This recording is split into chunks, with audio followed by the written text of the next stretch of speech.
अस्सलाम वालेकुम। हाय व्यूज़, कैसे हैं आप सब लोग? ठीक ठाक, खैरियत? उम्मीद है कि जी आप सब लोग ठीक होंगे।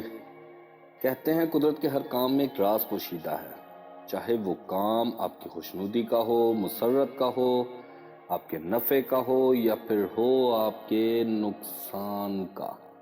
इस हर काम में कुदरत का एक राज पोशीदा है। नफ़े और राहत के काम को इंसान खुशी खुशी कबूल कर लेता है, मगर इसके बरक्स नुकसान या परेशानी के अमल को इंसान दिल से कबूल नहीं करता, बल्कि उल्टा गिले और शिकवे शुरू हो जाते हैं। ये काम इंसानी फितरत है, मगर यकीन माने जो भी आपके साथ हो रहा है उसमें कुदरत की तरफ से इंसान की भलाई पोशीदा है, जिसे इंसान वक्ती तौर पर नहीं जान पाता।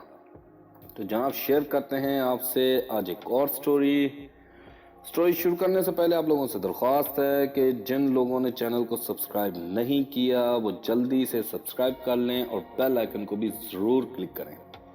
एक शख्स का अस्तबल था, अच्छे खासे घोड़े भी थे और मज़े से भरपूर लाइफ जी रहा था।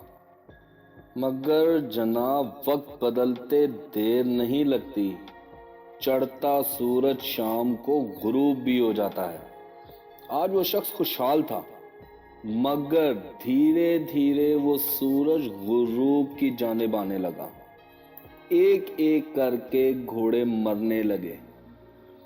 फिर यकायक एक वक्त ऐसा भी आ गया कि उसके पास सिर्फ 2 घोड़े बचे और उनमें से भी एक घोड़े की आंख खराब होने लगी।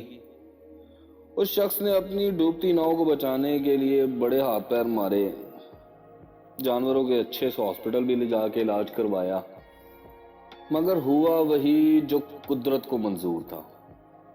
तो जनाब, इन 2 में से भी एक घोड़ा अंधा हो गया। अब वो शख्स शाम को जब घोड़ों को बाहर छोड़ता चरने के लिए, तो एक घोड़ा वापस आ जाता, मगर जो घोड़ा अंधा हो चुका था वो रास्ता भटक जाता था। फिर उस शख्स को जाकर उसे ढूंढ कर लाना पड़ता। इसी असना में काफी रोज बीत जाते हैं। एक दिन वो शख्स अपने अस्तबल में परेशान हाल बैठा था कि इस शख्स का बेटा वहां नमूदार होता है। बाप को यूं परेशान हाल देखकर दरियाफ्त करता है कि आप क्यों परेशान हैं। बाप बेटे को सारी परेशानी बयान कर देता है। बात खत्म होने के बाद बेटा बाप को कहता है कि इसका हल तो बहुत आसान है। वो शख्स हैरान होकर बेटे की तरफ देखता है और पूछता है कि बोलो बेटा, इसका क्या हल है? बेटा मुस्कुराते हुए कहता है कि मुझे मालूम है इन दोनों घोड़ों की बहुत दोस्ती एक दूसरे से। आप ऐसा करें, जो घोड़ा ठीक है उसके गले में एक घंटी डाल दें।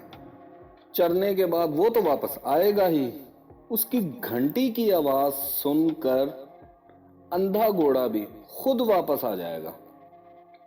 आपको जाकर ढूंढ कर नहीं लाना पड़ेगा। उस शख्स ने ऐसा ही किया और ये आइडिया बिलीव करें वाकई काम कर गया। वो शख्स बहुत खुश हुआ और अपने बेटे को बुलाकर अपना अस्तबल उसके हवाले कर देता है कि तुम अब बच्चे नहीं रहे और मेरा ये अस्तबल अब से तुम संभालोगे। तो जनाब, ये स्टोरी किसी अस्तबल, घोड़े या घंटी की नहीं है, बल्कि ये स्टोरी है इंसान की जिंदगी की। हम लोगों में भी 2 तरह के लोग हैं, एक वो जिनके गले में घंटी बंधी है और दूसरे वो जो इस घंटी की आवाज को फॉलो करके जिंदगी गुजार रहे हैं। आज जो लोग साहिब इस्तात हैं और ये घंटी उनके गले में है, मगर गुजरते वक्त के साथ सूरज गुरूब हो जाता है, उरूज को ज़वाल आ जाता है, इसी तरह वो घंटी भी आपके गले से किसी और के गले में ट्रांसफर हो जाएगी और वो वक्त आने से पहले कर जाए कुछ ऐसा कि घंटी आपके गले में हो ना हो, मगर लोग आपको फॉलो जरूर कर रहे हों।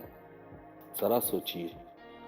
आपके प्यार, आपकी चाहत के साथ अब आपसे इजाजत चाहूंगा, मगर जाने से पहले आपसे दरख्वास्त है कि जिन लोगों ने अभी तक चैनल को सब्सक्राइब नहीं किया वो सब्सक्राइब कर लें और साथ ही बेल आइकन को भी जरूर क्लिक कर दें, ताकि आने वाली नई वीडियोस का नोटिफिकेशन आपको बर वक्त मिलता रहे। اپنا بہت سا خیال رکھیے گا.